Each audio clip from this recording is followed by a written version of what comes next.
On youth freedom of expression. Our next speaker is Marang Balogh from Pakistan.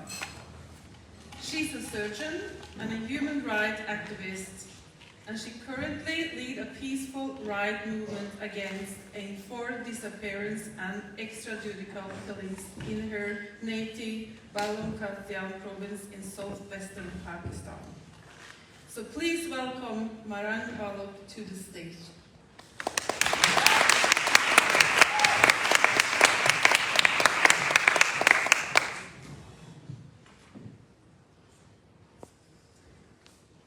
Hi everyone.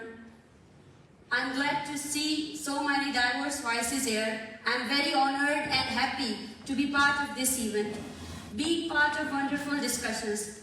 But from where I belong, democracy, freedom of expressions, even though human rights are fantasized words, because that we discussed in political discussions. Because in Balochistan, the basic right to live is snatched by the security forces of our own state that used to abduct people and detain them for decades without any legal proceedings.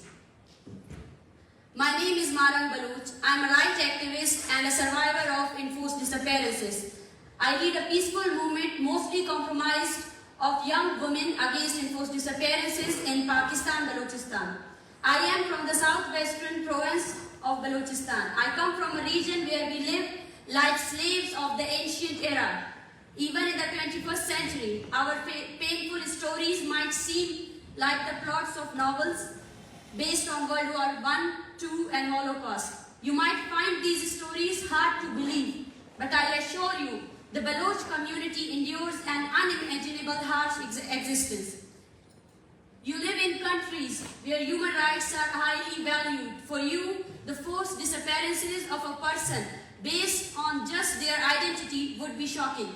Yet in Balochistan, thousands of people have been forcibly disappeared, and this continues daily. Hundreds of tortured bodies have been recovered, while many were released from secret torture cells after days, months or years, bears the scars of severe physical and mental torture. Many suffer from psychological stress, mental health issues, or lifelong physical disabilities. It may be shocking to you, but there are people in Balochistan who have been forcibly disappeared for 20 years. Enforced disappearances is not only cruelty and injustices to the person taken, but it is also mental trauma for their protesting families. Families spend days and nights and even though years mourning their loved ones and protesting on the streets, often carrying their pictures. And it's hard and it's very painful. They carry the same picture while they walk through the hospital corridors where they found the mutilated bodies of their loved ones. I'm a victim and I ask for your full attention as I narrate the painful story of my personal life, because thousands of those victims who are in Balochistan, their stories can't be heard. They don't have access to these international communities. So today I'm speaking from behalf of them. And as a victim, I say that my story is less painful because I'm alive. I'm still alive to narrate and witness this story. But there are thousands of families where no one is left behind to witness their stories, that what happened to them. My father, Abdul Ghaffar Lango, was a political activist who raised his voice for the fundamental rights of our people. He was forcibly disappeared in 2006 when I was only 13-year-old. As the eldest among my siblings, I felt a profound responsibility. My father was the sole breadwinner, and we were left in confusion and despair, praying for his safe return. My younger siblings and I protested daily, and all of my school leaves were because of the protests. I protested daily after school, demanding the safe release of our father. After 2 years of relentless struggle, he was released, but he had endured extreme physical and mental torture. He was once again abducted in 2009, and in 2011, we found his bullet-riddled, mutilated body from a far-flung area of Balochistan.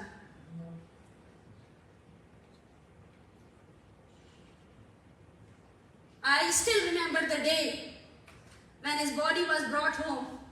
On July 1st, 2011, our life was shattered when we received the mutilated body of our beloved father. The lives of my 5 sisters and only brother changed completely. We mourned by his side, and from that day our lives have been filled with fear and sorrow. This cruelty and abuse did not end there.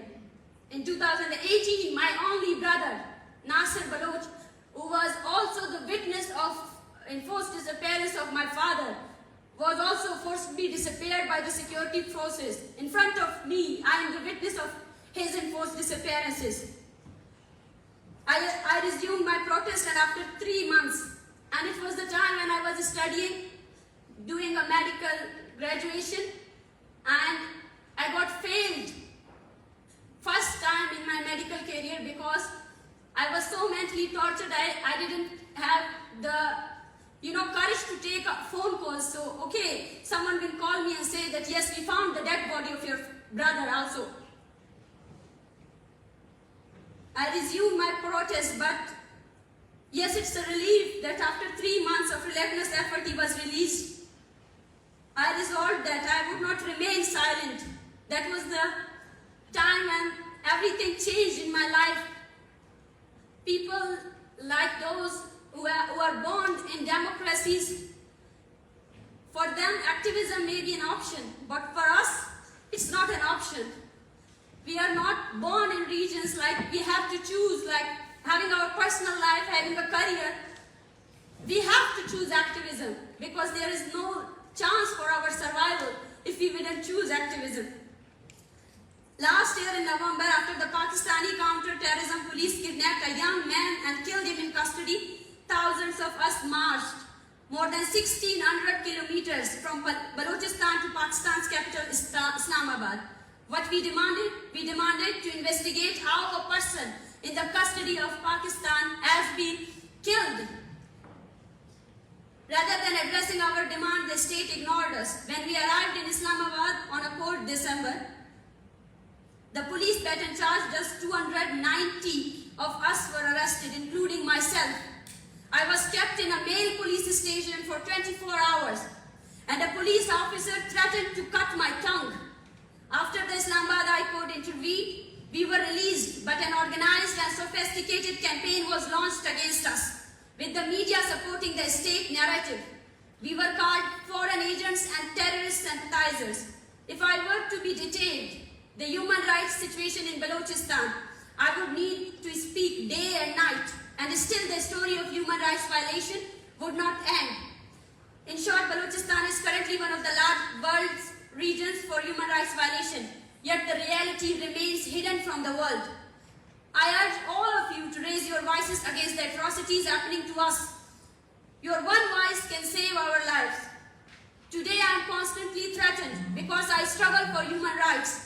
Every activity of mine is watched. As a doctor, as a postgraduate in surgery. During the training in the hospital, I am followed and intimidated.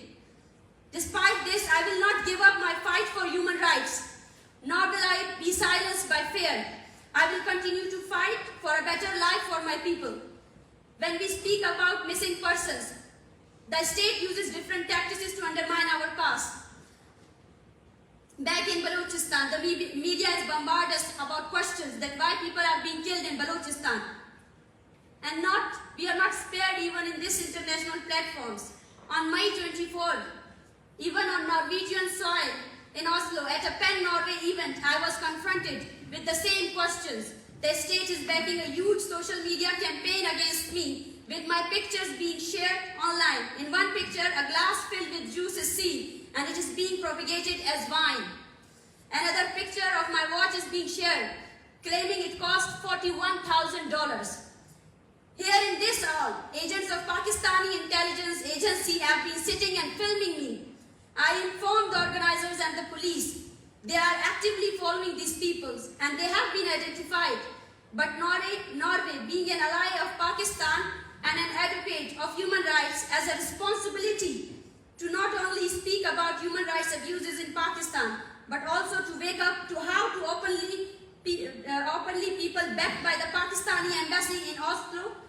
here, filming and taking my pictures. They are a threat to Norwegian democracy and sovereignty. No matter how much the state of Pakistan harasses me, propagates propaganda against me, and undermines my peaceful struggle, I will preserve. The more they will suppress me, the more I will resist. And I will continue my struggle until the last missing person is released, until all of my people back in Balochistan know all of the human rights. We want to live, we don't want to survive. And it may be difficult, and it's difficult for me also, because my family is very afraid when I return back to Pakistan, what they can do. Yes, they can do anything. They can kill me even there in Norway, as they have done to many of the descendants, Baloch, human rights activists in exile. But they cannot silence us. I know, as well as there is a history of suppression, there is a history of resistance also. My place would be taken by my people who are enduring this pain. And I know that we have to believe in the human struggle, in the evolution of humanity. There is suppression, but there are so many good people, and we will resist every form of suppression. Thank you for listening to me. Thank you very much. Thank you.